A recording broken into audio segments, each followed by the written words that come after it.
Hello mga kacharis! Welcome back to my cooking vlog. And for today's video mga kacharis, magluluto ako ng ginisang munggo. Ang ihalo ko mga kacharis ay itong ating chicken skin. Ayan o, nagpakulo na ako nagpalambot na ako ng munggo.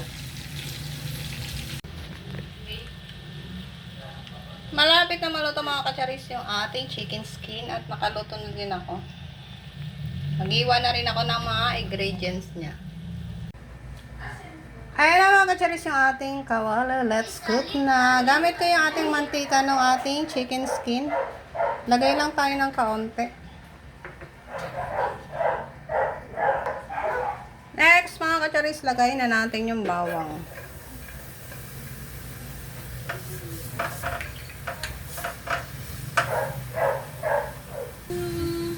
Next mga kacharis, yung ating sibuyas. Itong version ng ating munggo mga kacharis, lalagyan ko siya ng tawag doon yung ating miswa, tapos kamote.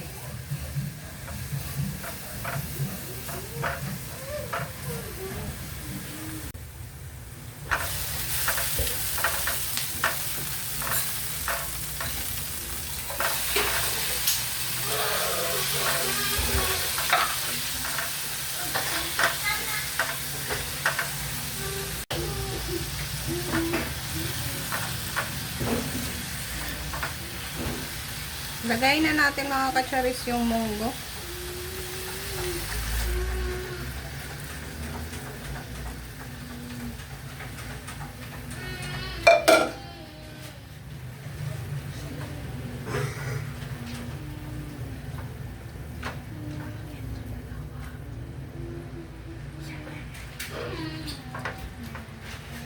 Magad ako ng konting tubig mga kacharis ko kasi natuyuan na yung ating munggo. Natuyo ba?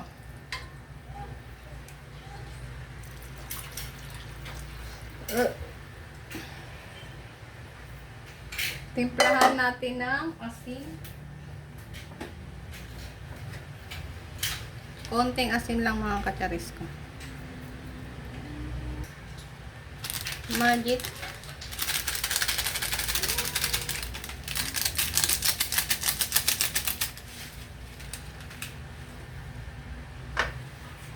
Hintayin natin siyang kumulo.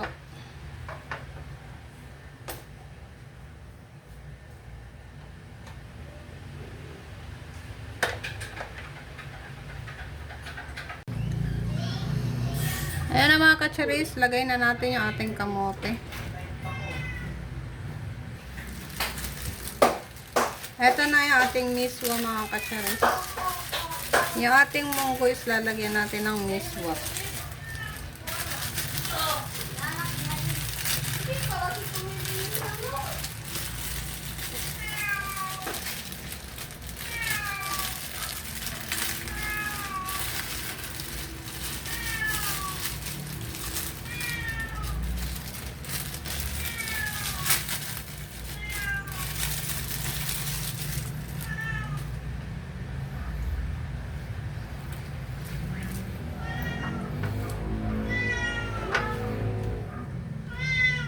Sabay na natin mga kacharis yung dahon ng cheese.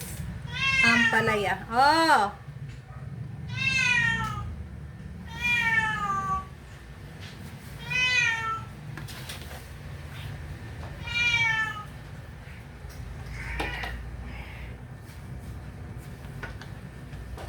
Yung aking alaga is nagugutom na wala siyang isda mga kacharis ko.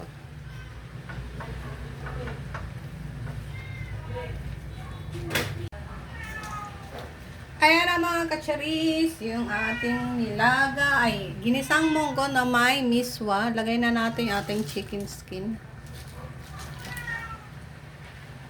Oh, diba mga kacharis, ang ating ulam is so very yummy. Oh, yung ating chicken skin, natanggalan na natin ng mga mantika, kaya wala na yung less mantika na yan mga kacharis. Pag nagpababaon kasi ako mga kacharis sa aking mga anak sa school is tinatanggalan ko siya ng balat. Kasi alam niyo naman yung mga balat mga kacharis, super duper mamantika yan.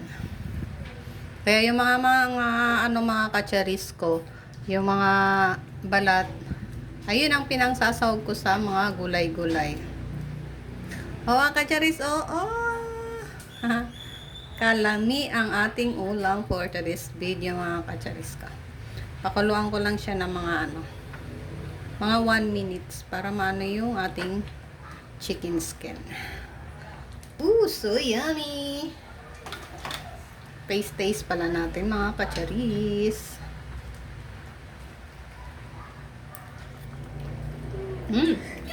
Sarap! Okay na yung kanyang lasa. Pakuluan ko lang siya mga kacharis ng 1 minute.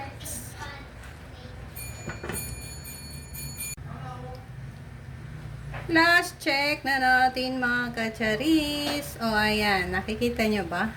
Nakikita nyo ba? Kalami ng ating ulam mga kacharis. Patkin na natin yung kalan. O diba mga kacharis ko? Kainan na!